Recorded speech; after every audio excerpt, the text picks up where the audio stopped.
La destrucción y 2003, el presidente George W. Bush inicia la guerra en Irak. Nunca mencionó que ni el Pentágono ni la CIA tenían pruebas de que el régimen de Saddam Hussein disponía de armas de destrucción masiva. Aquella guerra incitó la indignación de un gran número de diputados en el Congreso de Estados Unidos.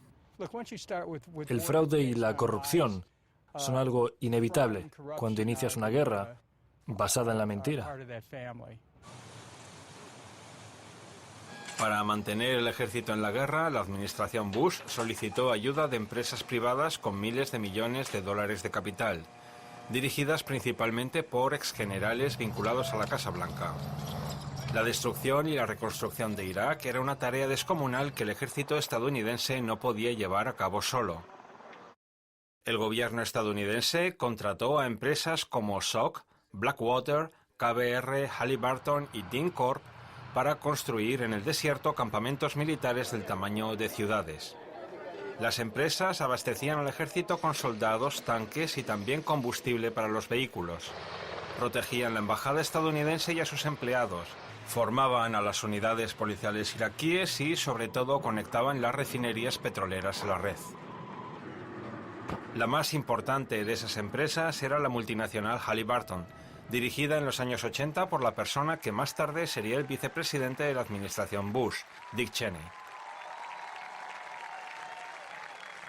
Durante la guerra, Halliburton y su sucursal KBR Putin es un asesino. El presidente estadounidense ha amenazado además con hacerle pagar por la injerencia rusa en las elecciones del año pasado en Estados Unidos. En una entrevista en la cadena ABC le preguntaron por esas consecuencias que dice pronto se verán después de que un informe de la inteligencia de Estados Unidos concluyera que el presidente ruso estaba probablemente detrás de los intentos de influir en favor de Donald Trump. Rusia ha respondido. El presidente de la Cámara Baja dice que los comentarios de Biden son un ataque contra Rusia. Se trata de una histeria debida a la impotencia, dice, y con sus declaraciones Biden insultó a los ciudadanos de nuestro país. Para el portavoz de Putin, las acusaciones son infundadas. No estamos de acuerdo con las conclusiones de este informe sobre nuestro país. Rusia no interfirió en las anteriores elecciones de 2016 ni en las de 2020. Este informe es erróneo, no tiene absolutamente ningún fundamento ni prueba, dice Dmitry Peskov. El informe publicado el martes dice que Putin autorizó operaciones de influencia destinadas a denigrar a Biden, impulsar a Trump, socavar la confianza en las elecciones y exacerbar las divisiones sociales en el país. El documento señaló también que ningún gobierno extranjero comprometió los resultados finales.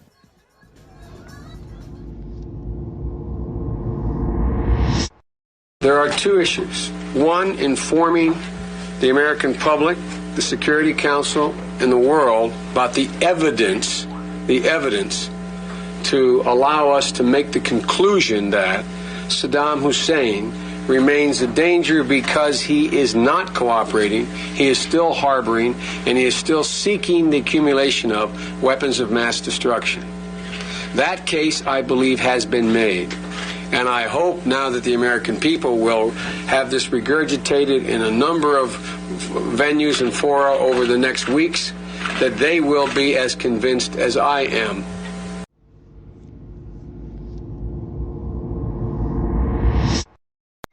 We are not seeking direct confrontation with Russia, though I've been clear that if Russia targets Americans in Ukraine, we will respond forcefully.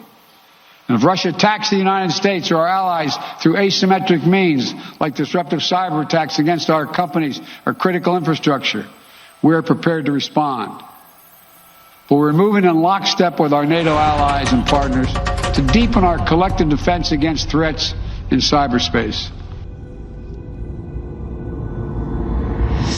While I will not send American servicemen to fight in Ukraine, we have supplied the Ukrainian military with equipment to help them defend themselves. We provided training and advice and intelligence for the same purpose. And make no mistake, the United States will defend every inch of NATO territory with the full force of American power.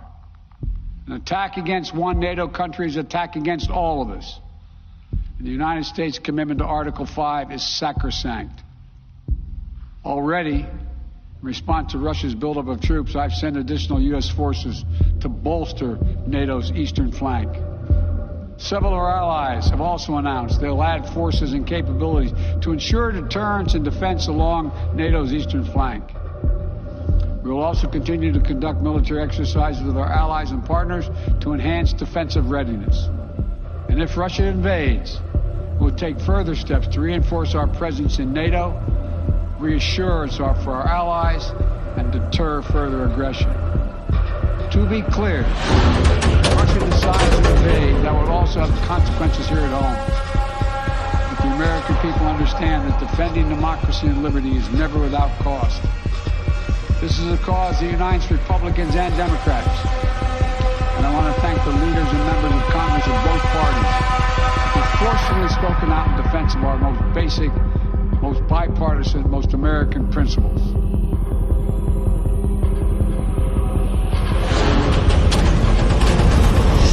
As we have said all along, there is a playbook of Russian aggression. This playbook is too familiar to us all. Russia will plead ignorance and innocence. It will create false pretext for invasion, and it will amass troops and firepower in plain sight. We now receive reports of what appears to be provocations, and we see Russia spreading disinformation, lies, and propaganda. Their actions simply do not match their words. And let me be clear, I can say with absolute certainty, if Russia further invades Ukraine, the United States, together with our allies and partners, will impose significant and unprecedented economic costs.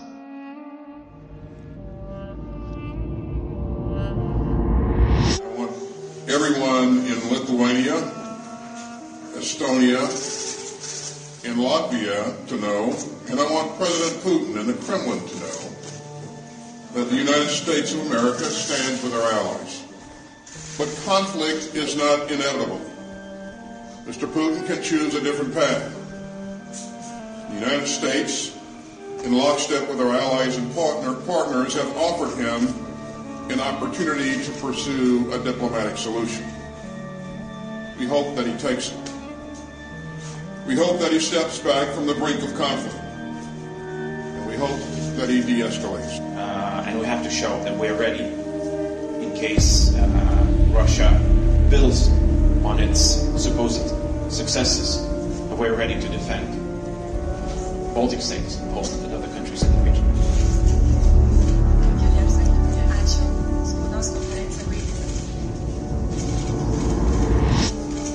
If Ukraine is invaded, a shock will echo around the world.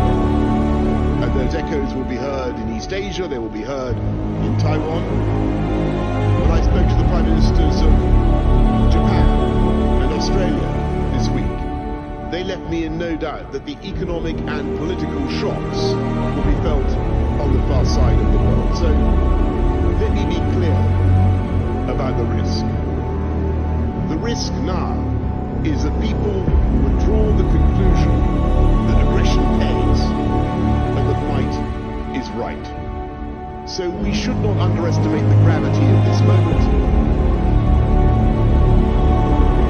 Security demands to deny 44 million Ukrainians from deciding freely about their own future, to deny a free country's right to independence and self-determination. And the consequences of this approach matter well beyond Ukraine. The Kremlin is not only trying to undermine the entire European security architecture, the Helsinki principles that have made all European countries safer, including Russia.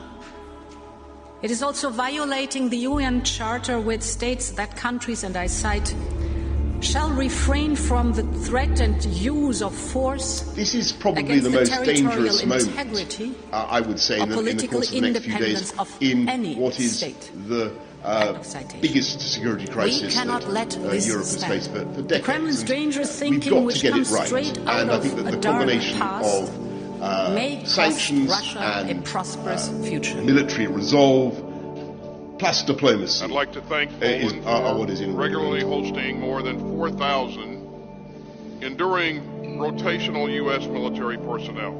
It's the fourth largest concentration of U.S. forces in Europe. And of course, in light of Russian force buildup near Ukraine, we appreciate Poland for hosting an additional 4,700 U.S. soldiers who are prepared to respond to a range of contingency. And they will work closely with our State Department and with Polish authorities should there be any need to help American citizens leave Ukraine. Under the 2020 Enhanced Defense Cooperation Agreement signed by our two countries, Poland strongly contributes to these deployments by providing facilities and logistical resources which we truly appreciate. But let me be clear. I am here today not to start a war, but to prevent one. The information I presented here is validated by what we've seen unfolding in plain sight before our eyes for months. And remember that while Russia has repeatedly derided our warnings and alarms as melodrama and nonsense, they have been steadily amassing more than 150,000 troops on Ukraine's borders. So you said actions such as these suggest otherwise, meaning they suggest they're not interested in talks and they're going to go ahead with some kind of a... What action are you talking about? One, the actions I've just pointed to. The fact that Russia continues to engage in disinformation campaigns. You made an allegation that they might do that. Have they actually done it? What we know, Matt, is what I have just said, that they have engaged in this activity, in this planning activity. But let me because obviously this is not the first time we've made these reports public. You'll remember that just a few weeks ago. You made what report? If you let me finish, I will tell you what report we made public.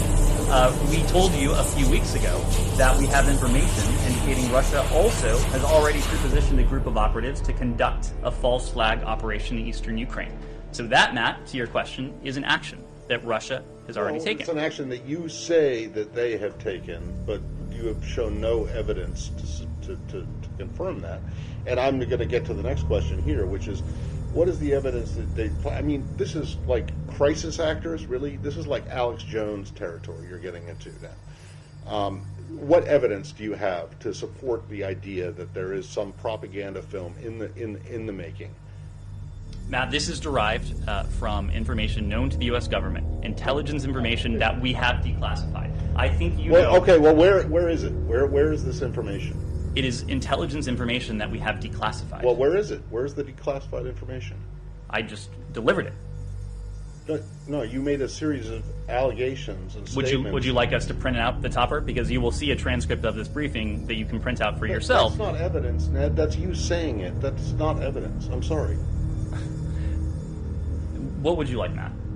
I would like to see some proof that you can show that Matt, you have been that shows that the Russians are doing this. Ned, I've been doing this for a long time. I know, that was my point. You have been doing this for quite a while. You know that when we declassify intelligence information, and I we do so in a means.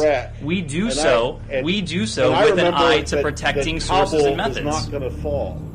I remember a lot of things. So where is the declassified information other than you coming out here and saying? Matt, I'm sorry you don't like the format, but we have declassified. It's not the format; it's the content. I'm sorry you don't like the content. I'm sorry you are doubting the information that is in the possession of the U.S. government. No, what I'm telling you is that this is information that's available to us. We are making it available to you in order for a couple of reasons. One.